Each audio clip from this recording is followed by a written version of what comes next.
성도 여러분, 여러분들은 하나님의 뜻을 이루어가고 계십니까? 만약에 여러분들을 향한 하나님의 계획이 있다면 어떤 계획이 있고 어떻게 여러분들은 그 뜻을 이루어가고 있습니까? 사람들은 자신들을 향한 하나님의 뜻과 계획을 소망합니다. 나를 향한 하나님의 계획이 뭘까? 하나님께서 나를 통해서 이루실 뜻이 뭘까? 그런 것에 무척 관심들을 갖고 살아갑니다. 그런데 그러면서도 하나님은 왜 나에게 여전히 침묵하실까? 왜 하나님께서 내가 이렇게 뜻을 알고 싶어 하는데 왜 잠잠히 계실까? 하나님은 내 말을 잘 안 들어주시는가 봐. 이런 생각들을 하곤 합니다. 그런 생각을 하고 있는 사람들에게 이 본문의 말씀처럼 항상 기뻐하라, 쉬지 말고 기도하라, 범사에 감사하라, 이것이 너를 향한 하나님의 뜻이다. 이렇게 말씀을 하나님이 하시면 그 말씀들은 별로 대수롭지 않게 여깁니다. 하나님께서 그렇게 말씀하셔도 그것이 내게 지금 현실적으로 도움이 안 된다는 생각을 하기 시작하면 그 말씀이 하나님의 말씀이라 할지라도 하나님의 말씀을 외면해 버립니다. 하나님께서 말씀하셔도 내가 가진 생각의 고정관념이 너무나 강하면 하나님의 뜻이 또 들리지도 않게 되죠. 분명히 하나님께서 이것이 하나님의 뜻이다라고 말씀하심에도 불구하고 자신에게는 이보다 더 멋진 계획이 있을 것이고 이 정도보다는 더 큰 뜻이 있을 것이야. 이렇게 하면서 무시해버린다는 것이죠. 아브라함에게 말씀하셨던 것처럼 본토 친척 아비 집을 떠나라. 그리고 지시할 땅으로 가라. 이렇게 말씀해 주신 것처럼 나에게도 뭐 이런 것 좀 특별한 것 말씀해 주시고 그런 뜻을 좀 알려주시면 얼마나 좋겠습니까? 이렇게 나간다는 것이죠. 성도 여러분, 아브라함에게 말씀하신 것도 하나님의 뜻이고요. 오늘 이 본문 말씀처럼 항상 기뻐하고 쉬지 말고 기도하고 범사에 감사하라 라는 이 말씀 또한 평범하지만 우리에게 주시는 하나님의 말씀이고 하나님의 뜻인 줄 믿으시기 바랍니다. 평범해 보여도 대수롭지 않게 보여도 나의 문제를 해결하는 것과 상관없는 것처럼 보여도 하나님의 뜻이라고 말씀하시며 우리에게 말씀하고 계신다는 것을 주목하셔야 됩니다.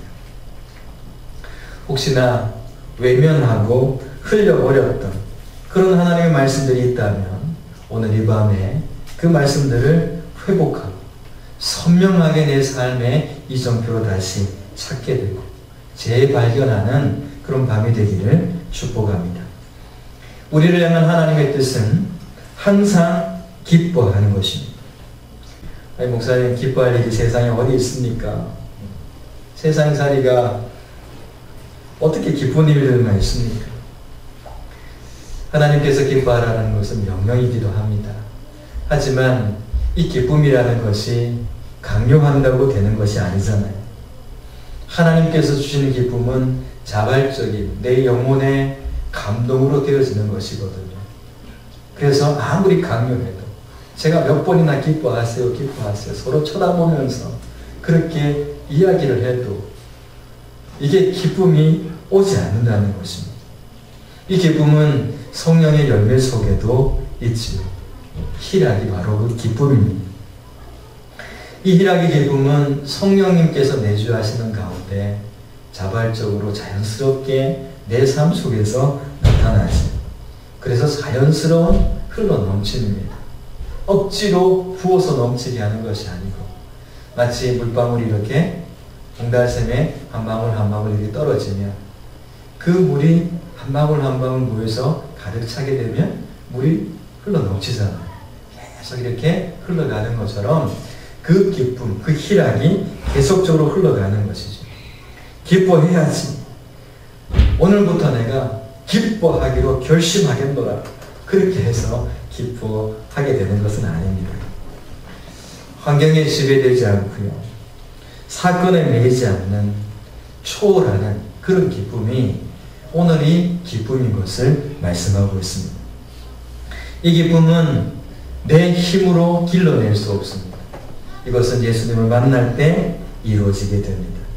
요한복음 7장에서 명절 끝날 곧 큰 날에 예수께서 서서 외쳐 이르시되 누구든지 목마르거든 내게로 와서 마시라.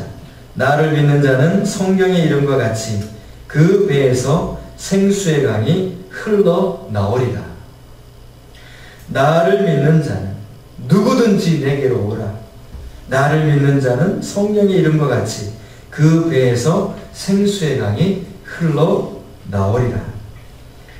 예수님이 내 안에 계시고 예수님이 내주하시게 되면 내 안에서 이상한 변화가 생기는데 그것은 세상이 주는 만족이 아니고 예수님이 계시는 그것만으로 만족이 되기 시작합니다.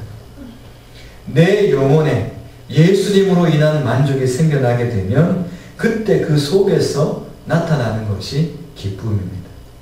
아무것도 없는 사람 같은데 예수님이 내 안에 계시고 내주하시고 역사하시는 것을 경험하니 모든 것을 가진 자처럼 내가 느껴지는 것입니다. 이건 영적인 체감 온도가 정상 온도가 된 것입니다.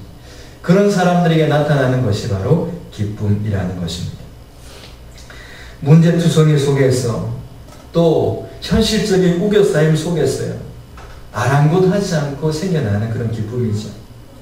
그래서 15절 말씀, 오늘 본장 15절 말씀을 보게 되면 이 기쁨은 이런 현실들을 초월하고 있는 것을 봅니다.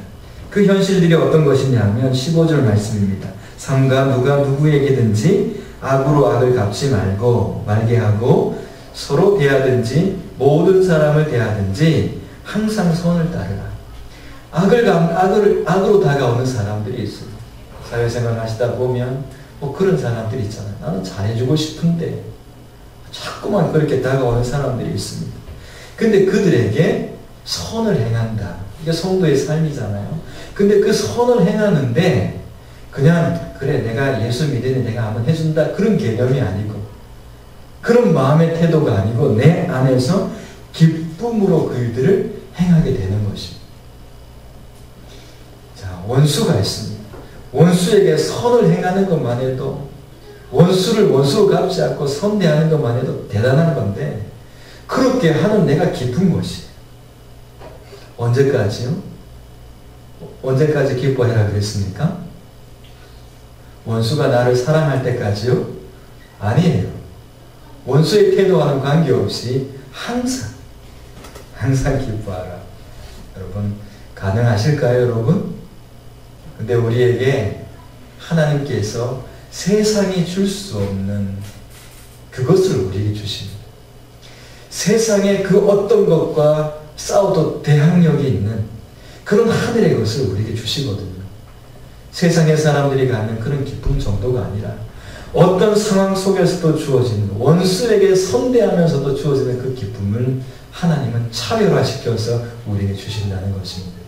이것이 성도가 누리는 하늘의 신령한 은혜이고 복이라는 것이죠. 나에게 악을 행하는 사람에게 선을 행하면서도 그러면서도 기쁨이 있는 것입니다. 항상 그렇게 되어진다는 것이죠. 계속 흘러가게 된다는 것입니다. 우리가 기뻐할 수 있는 이유는 무엇입니까? 우리가 기뻐할 수 있는 이유는 뭔가요? 우리 재원이 형제는 이번에 실험대회에서 1등한 것이 우리의 기쁨이십니까? 무엇이 기쁨일까요? 실험 잘하는 것 대단한 기쁨이죠. 우리 재원이 형제한테 누가 함부로 덤벼들겠습니까? 그럴 때는 냅다 꽂아버릴 텐데 누가 덤비겠습니까? 이제는 그 학교를 이미 평정했을 것입니다. 아버지 되시는 분이 굉장히 흐뭇한 미소를 짓고 계시는데 엄마는 좀 아닌 것 같기도 하고 그렇습니다. 어떻습니까? 우리에게 주는 세상적인 기쁨이 있습니다. 우리에게 주어지는 기쁨이 있지요. 그런데 하나님께서 주시는 신령한 기쁨은 내가 예수님 안에서 새로운 피조물이 되었다는 것입니다. 아멘이십니까? 네. 내가 예수님 안에서 새로운 피조물이 되었습니다. 그리고 내가 영원한 천국의 소유자가 되었습니다. 그 하나님 나라를 상속받는 자가 되었다는 것입니다. 그래서 내 안에 주어진, 예수님을 통해서 주어진 이 기쁨 가운데 분명한 생명을 얻고 새 생명을 얻은 자가 되었고 구원의 축복을 받았다는 것이 분명할 때 내 안에서는 계속적인 기쁨이 넘쳐나게 된다는 것이죠. 요한계시록에 보게 되면 21장 2절 말씀부터 보면 예수님께서 이 땅에 재림하실 때 모습이 기록되어 있습니다. 또 내가 보매 거룩한 섬 새 예루살렘이 하나님께로부터 하늘에서 내려오니 그 준비한 것이 신부가 남편을 위하여 단장한 것 같더라. 내가 들으니 보좌에서 큰 음성이 나서 이르되 보라, 하나님의 장막이 사람들과 함께 있으며 하나님이 그들과 함께 계시리니 그들은 하나님의 백성이 되고 하나님은 친히 그들과 함께 계셔서 모든 눈물을 그 눈에서 닦아주시니 다시는 사망이 없고 애통하는 것이나 곡하는 것이나 아픈 것이 다시 있지 아니하리니 처음 것들이 다 지나갔음이라. 보좌에 드신 이가 이르시되 보라, 내가 만물을 새롭게 하노라 하시고 또 이르시되 이 말은 신실하고 참되니 기록하라 하시고 또 내게 말씀하시되 이루었도다. 나는 알파와 오메가요 처음과 마지막이라. 내가 생명수 샘물을 목마른 자에게 값없이 주리니 이기는 자는 이것들을 상속으로 받으리라. 나는 그의 하나님이 되고 그는 내 아들이 되리라. 앞으로 다가올 미래에 약속하고 계신 하나님의 약속입니다. 새 하늘과 새 땅이 준비되어져 있고 새 예루살렘이 하늘로부터 오게 되는데 그때 이기는 너희들에게는 눈물을 닦아줄 뿐만 아니라 다시 고통이나 아픔이 없는 곳에서 살게 할 뿐만 아니라 하나님 나라를 상속하는 자들이 되고 무엇보다 나는 너의 하나님이 되고 너는 내 아들이 되리라라고 약속하고 계십니다. 성도 여러분, 우리의 노후는 이렇게 다 준비되어져 있습니다. 우리의 미래는 하나님께서 이렇게 다 준비하고 계신다는 것입니다. 여러분 이거 믿으십니까? 안 믿으십니까? 믿음이 왔다 갔다 하십니까? 그건 나와는 좀 상관없는 것 같습니다. 예수 그리스도 안에 있는 자들에게는 예수 그리스도 안에 있는 사람들에게 주시는 하나님의 미래에 예비된 것들입니다. 이제 곧 우리들의 것이 될 줄 믿습니다. 이런 확신과 믿음 가운데 내가 살아갈 때 이 세상의 문제들, 고민들 앞에서 좌절하거나 넘어지지 아니하고 기쁨 가운데 살아가게 된다는 것이죠. 하지만 우리의 형편과 처지를 자세히 들여다보면 우리는 육신을 갖고 이 땅을 살아가고 수많은 사단의 도전이 있고 미혹이 있고 유혹이 있는 곳에 우리는 살아가고 있습니다. 그러다 보니까 때로는 쉽게 넘어지고 자빠지고 또 초조해지기도 하는 것을 봅니다. 이 땅에 살아가기 때문에 때로는 없음으로 인한 그런 불편함들도 있을 것이고 두렵고 힘듦들이 우리에게 찾아오기도 합니다. 하지만 주님께서 또 약속의 말씀을 주셨어요.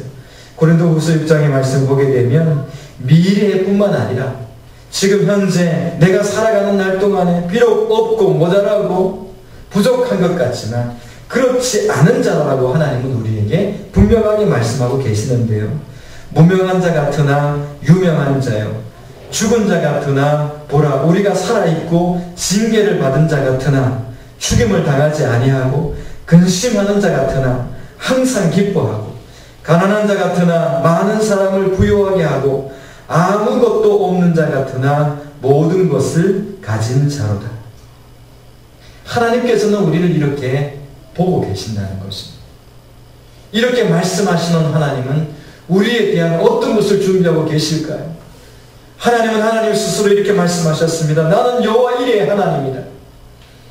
하나님께서는 모든 것을 다 준비하고 계시며 네가 아무것도 없는 자 같지만 모든 것을 가진 자다라고 우리를 그렇게 축복하고 계십니다. 이것은 립 서비스가 아닙니다. 실제적으로 하나님은 우리를 위해서 이렇게 준비하고 계시는 것이죠. 단지 지금 당장 내 손에 잡히지 않고 내 눈에 보이지 않는다는 것 외에는 보이지 않는 하나님께서 다 곳곳에 준비하고 계시는 것이죠. 이래도 슬퍼하고 계십니까? 아니, 하나님이 한국은행에만 저축해 놓으신 것이 아니고 연준에서도 달러 찍어내지 않습니까? 미국이. 거기 달러도 하나님께서 준비해 놓고 계시고, 어떻게 얼굴들이 점점 심각해지는 것 같습니까? 하나님께서 여호와 일에 되셔서 다 준비하고 계신 것이죠. 미래도 준비하고 계시고요. 새 예루살렘을 준비하고 계시고, 현재에도 주님 내 손에 아무것도 없습니다. 난 좀 근심거리가 잔뜩 있는 것 같아요. 정말 나는 아무도 알아주지 않는 그런 무명한 사람이에요. 하나님 어떻게 해요? 근데 하나님께서 그렇게 말씀하시지 않습니까? 나는 너의 하나님이 되고 너는 나의 사랑하는 아들이다. 아무것도 없는 것 같지만 너는 모든 것을 가진 자다. 하나님께서 준비하고 계시다는 약속을 우리에게 주고 계시는데 여러분 왜 기쁘지 않겠습니까? 오늘 예배 마치고 돌아가실 때는 화면 조정을 다 하고 돌아가시기를 축복합니다. 소망감, 하나님이 예비하신 것들을 바라보면서 기대하면서 그렇게 우리가 살아야 되지 않겠습니까? 그래서 하나님께서 우리에게 항상 기뻐하라. 이 말씀을 주실 때는 기뻐할 수 있도록 하시겠다는 것이 아니겠습니까? 그런 하나님이신 것을 믿으시기 바랍니다. 자, 두 번째 하나님의 뜻은 무엇입니까? 쉬지 말고 기도하는 것입니다. 저를 따라서 한번 하십시다. 쉬지 말고 기도하라. 쉬지 말고 기도하라. 네, 숨도 쉬지 말고 기도하라는 뜻이죠. 숨도 안 쉬고 기도하면 죽죠. 숨 못 쉬고 죽죠. 그때는 기도가 막혀서 죽습니다. 숨 쉬는 기도가 막혀서 죽는다는 이야기입니다. 쉬지 말고 기도하라. 하나님께서 그것이 너를 향한 하나님의 뜻이다 라고 말씀하셨습니다. 하나님께서는 우리가 쉬지 않고 기도하기를 바라고 계십니다. 때로는 세상 사는 까닭에 낙심하고 쓰러질 때가 있습니다. 그래서 완전히 의욕을 상실하고 숨이 막힐 지경이 될 때가 있습니다. 그때 기도를 통해서 회복되는 것입니다. 기가 막히면 숨이 턱 막힐 때가 있잖아요. 너무 어처구니 없는 일을 만나면 숨이 막혀서 입만 열고 숨도 못 쉬는 경우가 있습니다. 그때는 어떡합니까? 급하면 가서 인공호흡을 막 시키지 않습니다.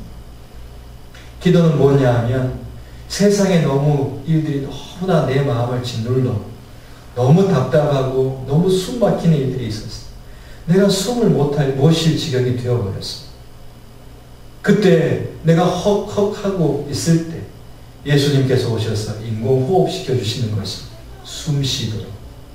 성령님께서 말할 수 없는 탄식으로 아버지 하나님께 아뢰시는 것입니다. 인공호흡 시키시는 것입니다. 숨통을 열어주시는 것이죠. 그리고 이 기도는 하나님과의 교제이기도 합니다. 기도의 목적은 응답이 목적이 아니고 교제가 우선 되어야 된다는 것이죠. 하나님 아버지와 교제하는 것입니다. 하나님께서는 그래서 때로는 우리가 하나님과의 교제가 딱 막혀있고 세상에 너무 바쁘게 막 이렇게 돌아다니고 세상 일에 모든 에너지를 쏟고 있을 때 때로는 하나님께서 막기도 하십니다. 그래서 문제들을 주시기도 하시죠. 내 힘으로 해보다가 지쳐서 안 되겠다. 그러고는 어떻게 합니까? 아버지밖에 없어요 하면서 돌아오도록 만드시는 것입니다. 우리는 그때 어떻게 돌아갑니까? 아버지 이것 좀 해결해 주세요. 저것 좀 해결해 주세요 하면서 가는데 아버지는 그게 반가운 겁니다. 아버지 이름 한 번도 안 부르다가 문제를 만나니까 아버지 만나노니 그게 반가우신 것이죠. 성도 여러분, 하나님께서 우리를 기다리고 계십니다. 쉬지 말고 기도하라. 쉬지 말고 하나님과 교제하라는 것이죠. 오늘 어떤 설교 영상을 어떤 분이 보내주셔서 그분이 설교하는 내용 속에 이런 내용이 있었습니다. 그분은 샤워하면서도 하나님과 대화한대. 차 운전하면서도. 여러분, 쉬지 말고 기도하라는 것은 날마다 하나님과 교제하는 것입니다. 좋은 일이 있을 때든 때로는 힘든 일이 있을 때든 관계없이 아버지 품으로 돌아와 아버지 품 안에서 이렇고 저렇고 아버지 하나님과 대화하는 그 시간들, 그것이 아버지 하나님께로 돌아와 교제하는 가운데 우리에게는 영적인 회복이 일어나고, 영적인 회복이 일어나면서 우리에게 잃어버렸던 영성도 찾고 기쁨도 찾고 세상이 주었던 그 모든 세상으로부터 주어진 고통과 슬픔과 탄식이 말끔히 사라지고, 육신에게 져서 육신대로 살았던 그 고통스러운 그 모든 일들이 사라지고 하나님께로부터 주어지는 은혜와 평강이 나를 주장하게 되는 것입니다. 그래서 우리는 기도하는 것이죠. 여러분, 기쁨을 회복하는 것, 때로는 우리가 잃어버린 기쁨들이 있습니다. 성령 안에서 주어졌던 그 기쁨, 때로는 세상 일들 때문에 잃어버렸을 때 하나님께서 기도의 자리로 우리를 인도하시면서 다시 찾게 하시는 것이죠. 그래서 기도가, 그래서 교제가 우리를 향하신 하나님의 뜻입니다. 기도하라 그러면 얼마나 다들 힘들어하는지 몰라요. 아이고, 또 기도하란 말인가. 이것은 하나님과의 교제의 은혜를 누리지 못하고 있는 사람들의 안타까운 고백이죠. 하나님과의 진실한 고백이 있다면, 교제가 있다면, 그런 기도가 있다면, 여러분, 대통령을 만나도 뭔가 얻어낼 것들이 얼마나 많습니다. 전능하신 하나님, 온 우주의 창조자 되시고 모든 역사를 준행하고 계시는 그 아버지 하나님께서 모든 것을 다 준비하고 너는 없는 자 같으나 모든 것을 가진 자야 하면서 다 준비해놓고 세팅을 해놓고 나를 기다린다고 생각해 보세요. 그 하나님 앞에 나아가는 것이 짐이 되고 그것이 나의 곤욕이 되고 무거운 어떤 고통이 됩니까? 결코 그렇게 될 수 없을 것입니다. 그렇게 생각하는 것은 이 기도가 어느 틈엔가 이게 종교성을 띠게 되고 종교화되어 버렸기 때문에 그렇습니다. 기도는 하나님과의 교제입니다. 쉬지 말고 기도하라 라는 이 의미 속에 보니까 이런 의미가 있더라고요. 이게 중단 없이 계속 기도하라는 그런 의미도 있지만 밑바닥까지 이를 때까지, 그 밑바닥에 이를 때까지 멈추지 말라는 뜻을 갖고 있습니다. 이게 어떤 면에서는 얕은 기도 그런 의미가 아니고 깊은 기도의 의미가 되기도 합니다. 뭐 오랜 기도 그런 의미가 아니고 내 마음 깊숙한 곳에서부터 다시 하나님께로 올라갈 수 있을 때까지 깊이 내려가는 것이죠. 밑바닥까지 내려가는 것이죠. 쉬지 말고 기도하라는 것은 내 마음의 문이 하나님께로 열려서 내 기도의 그 모든 것들이 밑바닥까지 쭉 내려갔어. 하나님 앞에 모든 것으로 드려지는 그런 모습들 말이죠. 성도 여러분, 밑바닥까지 내려가지 못하고 기도하다가 중간쯤에 멈춰 있는 것들이 얼마나 많은지 모릅니다. 주님, 내가 피곤했어요. 내가 지금 얼마나 바쁜지 아세요? 주님, 지금 시급한 문제 하나님 아시잖아요. 그러면서 하나님과의 교제를 하지 않아요. 경영을 하나님께 맡기라. 그러면 하나님께서 이루신다 그랬는데 이 맡기는 것이 교제 가운데 주어지는 믿음 안에서 주어지는 그런 맡김 아닙니까? 근데 그런 것은 안 맡기고 내가 다 분주해하니 하나님께서 이룰 시간이 없으신 것입니다. 성도 여러분, 오늘 주님 앞에 밑바닥까지 내려가시기를 축복합니다. 겉만 그냥 핥다가 떠나버리는 것 말고 쉬지 말고 기도하라는 의미를 다시 한번 생각하면서 깊이 주님께로 나아가 주님께 기도하고 멈추어 서지 마시고 밑바닥까지 내려가세요. 꽉 찬 기도가 되어야 되는 것입니다. 그런 은혜를 입을 때 쉬지 말고 기도하는 가운데 주시는 하나님의 은총 가운데 기쁨을 회복하고 또 감사를 회복하게 되는 것이죠.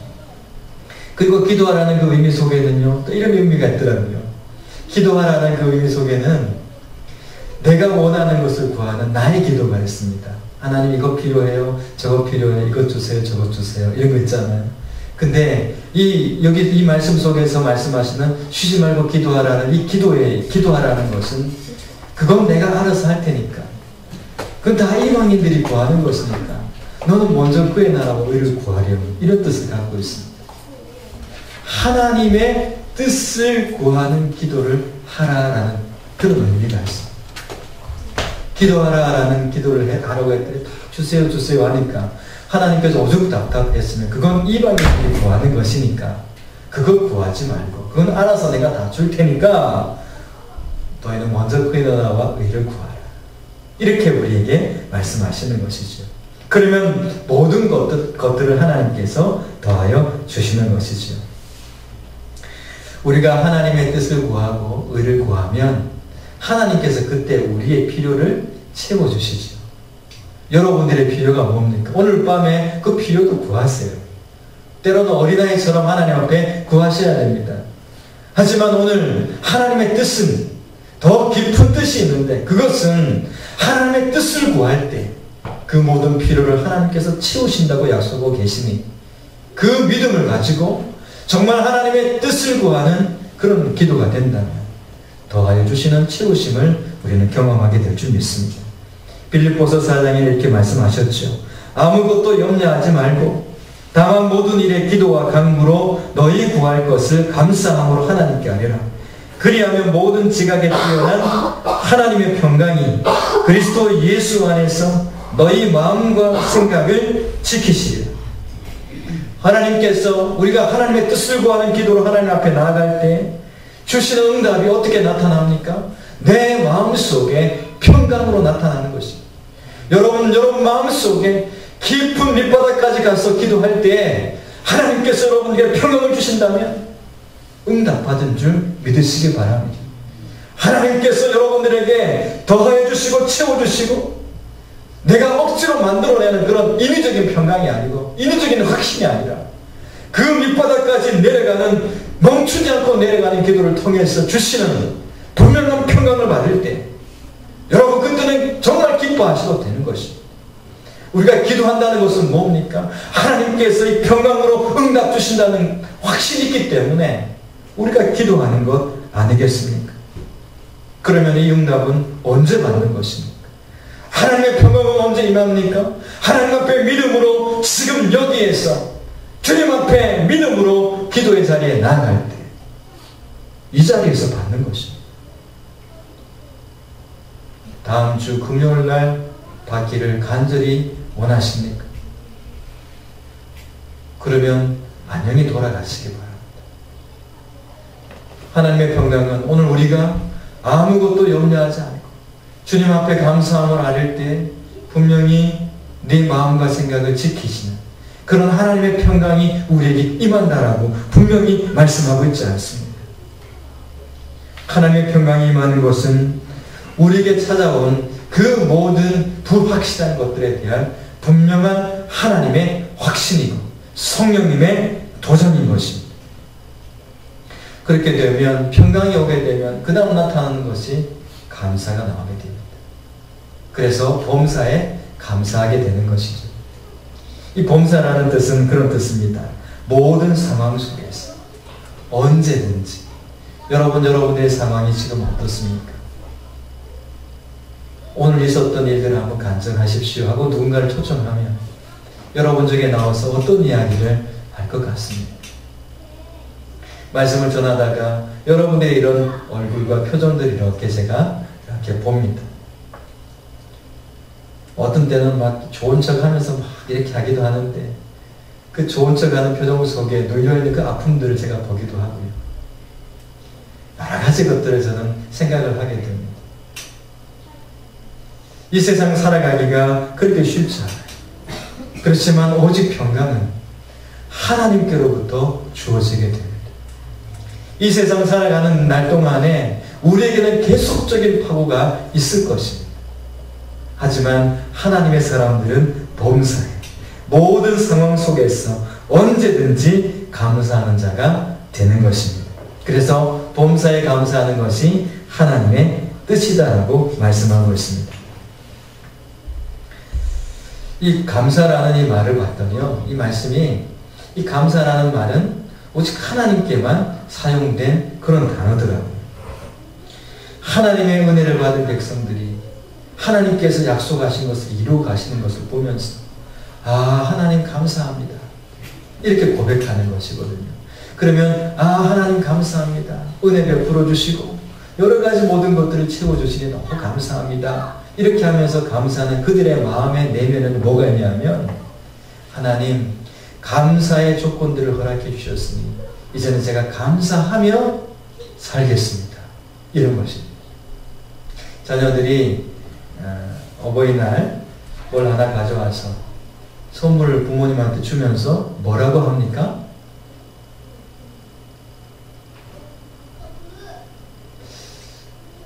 자녀들이 없는 분들만 오셨는가 봅니다. 뭐라 그럽니까? 이렇게 주면서 자녀들이 감사합니다 그러잖아요. 아니, 감사를 말로만 하지 뭐 갖다 주면서 또 감사를 해요. 이건 어떤 뜻입니까?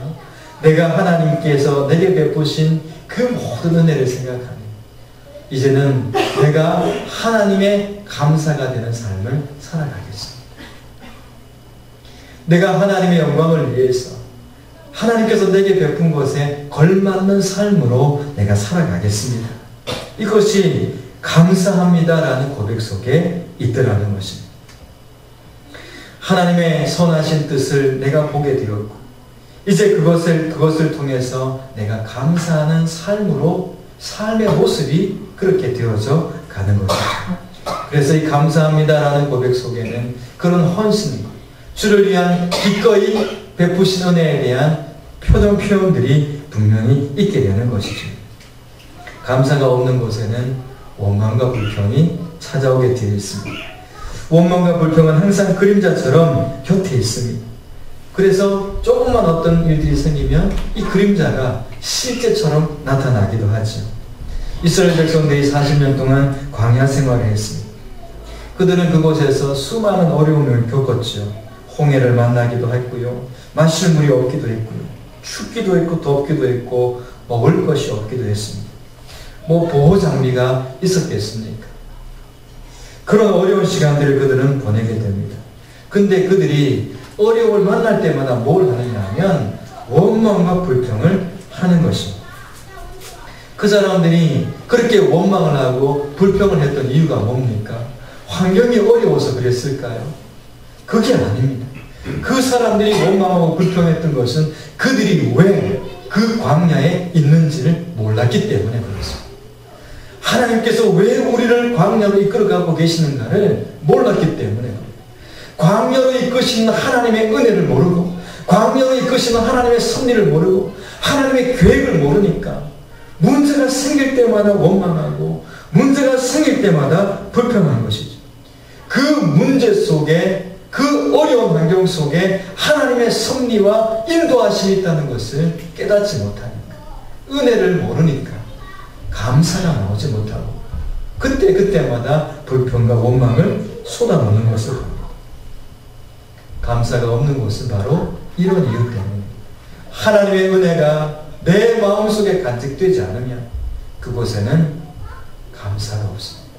그건 우리가 때로는 광야 생활같이 이렇게 살아갑니다. 이스라엘 백성들처럼 수없이 많은 어려움과 고통의 순간들이 있을 수 있습니다. 그런데 그 모든 일들과 고통 속에 하나님의 인도하심이 있고 약속하신 바 너는 내 아들이다. 없는 것 같더라 다 가진 자야. 내가 다 준비하고 있어. 걱정하지 마. 이 하나님을 신뢰하고 나가는 사람에게는 광야가 불평과 원망의 자리가 아닙니다. 광야 생활이 끝나면 가나안으로 간다는 소망이 있습니다. 하나님께서 다 먹여주시고 입혀주실 것은 뻔한 거죠. 왜냐하면 우리를 들어 가나안으로 들어가게 하실 분이 하나님이시기 때문에. 그래서 원망과 불평이 사라지게 되는 것입니다. 성도 여러분, 환경의 어려움이 불평의 요소가 아니라는 것 다시 기억하십시오. 하나님의 은혜가 내게 머물지 못하고 있는 것 때문에 생겨난 그 불평과 원망을 이제는 그 은혜 생각하며 감사의 자리로 나아가시기 바랍니다. 성도 여러분, 세상 살기 힘드시죠? 광야 같죠. 해답이 보이지 않잖아요. 하지만 해답 찾는 데 시간 보내지 마시기 바랍니다. 이스라엘 백성들이 그 배고픔의 문제 해결하려고 농사를 지었습니까? 아니면 짜장면 배달을 시켜 먹었습니까? 이스라엘 백성들이 광야에서 그들이 그 배고픔을 해결하기 위해서 한 것은 아무것도 없습니다. 만약에 그들이 배고픔의 문제를 해결하기 위해서 자기 스스로가 찾았다면 그들은 벌써 굶어 죽었을 것입니다. 하나님을 찾았을 때 하나님께서는 모든 것을 허락해 주셨습니다. 여러분, 힘든 세상, 광야 같은 세상 속에서 해답을 찾지 마시고 하나님을 찾으시기 바랍니다. 하나님을 찾으시면 하나님의 스케줄 속에 모든 것들이 다 준비되어 있는 것을 발견하게 될 것입니다. 구름 기둥, 불 기둥 다 준비해 놓고 계시고 40년 광야 생활해도 발이 부르지 않도록 모든 것을 공급하시고 만나 매출하게 먹여주시고 다 하나님께서 인도해 주신다는 것입니다. 그래서 광야 생활이 힘들면 힘들수록 그 하나님의 역사가 더욱 뚜렷하게 새벽별처럼 보이기 때문에 더욱 가나안을 소망하고 더욱 하나님께서 이루어 가실 것을 기대하며 하루하루를 살아가게 되는 것이죠. 우리가 잘 아는 로마서 8장 28절 말씀, 우리가 알거니와 하나님을 사랑하는 자 곧 그 뜻대로 부르심을 입은 자들에게는 모든 것이 합력하여 선을 이루느니라. 모든 것이 합력해서 선을 이룹니다. 우리가 선을 이루기 위해서 우리가 노력하는 자가 되면 안 되는 것입니다. 우리는 하나님을 사랑하는 자가 되어야 됩니다. 하나님의 뜻을 이루는 자가 되어야 되는 것이죠. 그러면 나에게 고통과 아픔과 절망들을, 때로는 좋고 나쁨을 다 묶었어. 하나님께서는 합력해서 선을 이루어 가시는 것입니다. 여러분 스스로가 합력해서 선을 이루어 가는 것이 아닙니다. 우리는 그것을 할 수가 없습니다. 우리는 죽어도 깨나도 우리에게는 선한 것이 없습니다. 오직 하나님밖에는 선이 없다는 것이죠. 그래서 우리는 이 말씀처럼 하나님을 사랑하는 자, 하나님의 뜻을 구하며 그 뜻대로 사는 자가 되어야 되는 것입니다. 하나님의 뜻을 이루기 위해서 부르심을 입은 자들이 되었기 때문에 그 뜻을 이루는 자리로 날마다 달려가는 것입니다. 그러면 선을 이루거든요. 광야도 지나가게 되는 것을 알게 되고 환난도 통과하게 되는 것을 알게 되고 홍해를 만났을 때 저거 열릴 건데 이런 담대함과 기쁨이 오게 되는 것입니다. 다 두려워하고 다 떨고 있을 때 홍해 하나님께서 여실 것이, 다 배고픔 때문에 뭐 먹고 사나 두려워할 때 하나님께서 준비하고 계신다. 이렇게 말할 수 있는 믿음의 사람들이 되는 것이죠. 18절 하반절 말씀에 이 말씀 드리고 말씀 마치겠습니다. 이것이 그리스도 예수 안에서 너희를 향하신 하나님의 뜻입니다. 아직도 위대한 어떤 뜻을 찾기를 원하십니까? 오늘 주시는 하나님의 뜻은 식상합니다. 너무 많이 듣고 자주 들어. 이것은 나와 별로 상관없습니다. 이게 나와 무슨 상관이 있어? 혹시 그런 마음이십니까? 여러분, 아닙니다. 하나님 말씀은 모든 것이 존귀하고 귀하며 우리의 영혼을 살리는 말씀입니다. 오늘 이 말씀에 여러분들이 집중하고 예수님 안에서 너희를 향하신 나의 뜻이다라고 말씀하시는 하나님의 이 말씀을 기억하십시다. 항상 기뻐하고 쉬지 않고 기도하고 범사에 감사하는 삶이 되며 하나님께서 내 뜻을 이루는 자구나. 다른 사람들은 다 하찮게 여기는 그 말씀, 너는 생명같이 귀하게 여기고 그렇게 사는 자구나 라면서 그 다음 준비한 것들 여러분들에게 맡기지 않겠습니다. 하나님의 은혜가 여러분들에게 이렇게 임할 줄 믿고 모든 것이 선이 되게 만들어 가시는 그 하나님을 기억하면서 하나님의 뜻 합당한 삶들을 영위하는 우리 모두가 되시기를 주님의 이름으로 축복합니다. 기도하겠습니다.